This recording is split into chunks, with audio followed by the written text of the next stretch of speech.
Former President Donald Trump is appealing Maine's ruling to keep him off the GOP primary ballot. Maine's Secretary of State barred Trump from that ballot last week. She cited his role in the January 6th attack on the U.S. Capitol.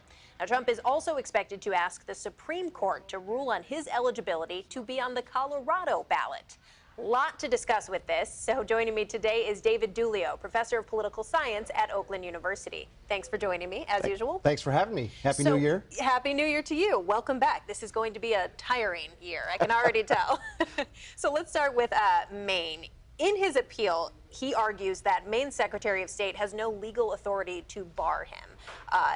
Is that true, off the top of your head? Well, we are really in uncharted territory here in this whole question about ballot availability for President Trump, whether he's going to be on or off, right? We've never really confronted this. Yeah. So those are questions that are going to be up to a number of judges in a number of different courts to sort out. So, I don't know where we'll end up with this. Is there any precedent for a Secretary of State citing a constitutional amendment to make a decision? We're used to judges interpreting the Constitution. Not that I know of, right? And part of this is the, let's say, vague language about some of this that is in the Constitution. As you know, the Constitution is full of flexibility that is derived from that vague language about all sorts of things.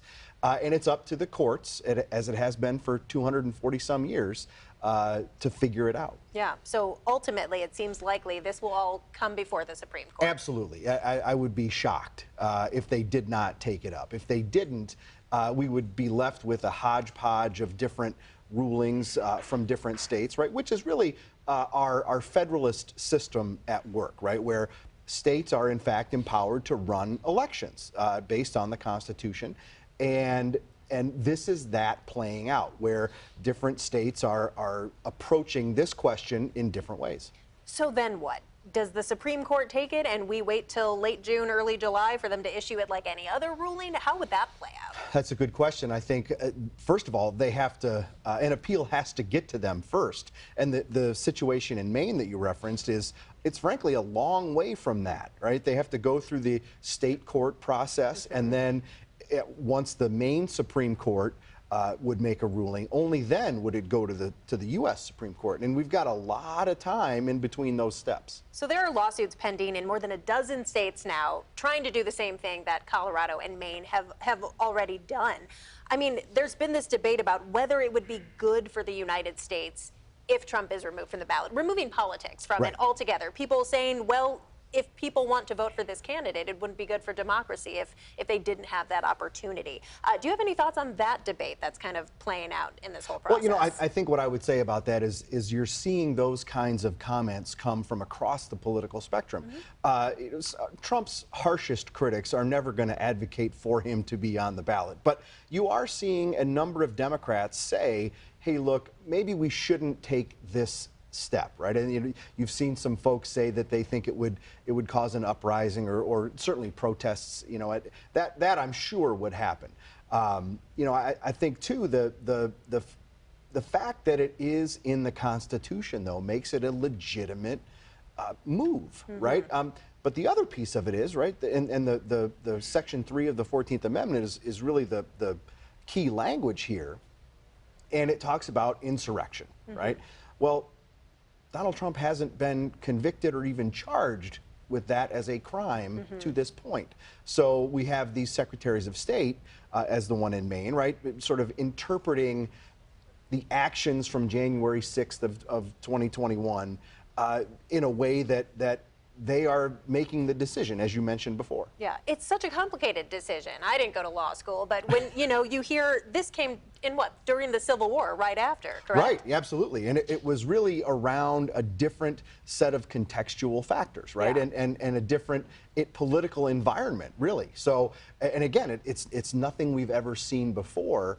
So the Supreme Court justices, whenever they get this, are going to have a lot of interesting questions to answer. Yeah, I don't envy the responsibility to try to get in the head of the framers and figure out what did you mean by that.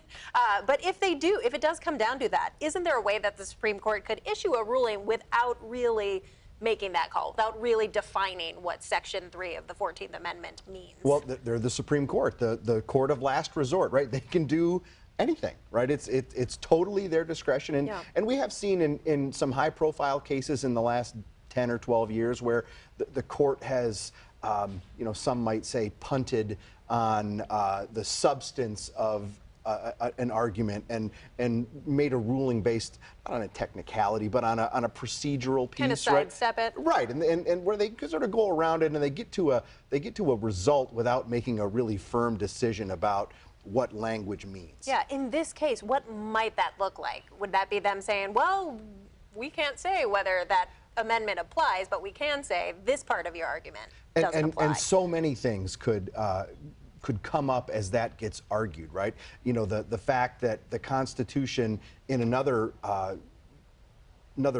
place does talk about how states are granted the opportunity to run elections. The Supreme Court could, I'm not saying they will, but they could fall back on that and say, hey, look, this is clearly constitutionally a state process. You all figure it out. Don't put it in our lap and make us do this, right? And of course, all sorts of possibilities exist. So let's say that does happen. He is removed from some or all of these ballots in question. How do you think that will affect the general election? Do you think it will? I mean, if Trump loses Colorado, that's not going to make a big difference to him, right? Well, no, and that's really a great point, right? There are so many states that are out of reach for both candidates in terms of result, right? And as you know, the presidential race is going to fall to a handful of states, Michigan being one of them, right? And our state Supreme Court just dismissed a case that asked this similar question, but said, bring it back to us during the general, right? Sure. And that's another important note about this is all of these discussions so far are only about the primaries, right? We've got to, we'll find out about a much more important element of this when we do go to that general election.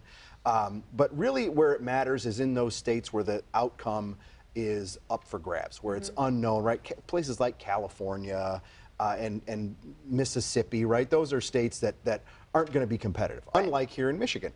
The other wild card in all of this is the no labels movement, which is a group of folks. They're not calling themselves a party, but former Michigan Congressman Fred Upton from the southwest corner of the state is heavily involved in no labels. And they have said they are going to try to run a third party candidate or another alternative to Trump and Biden.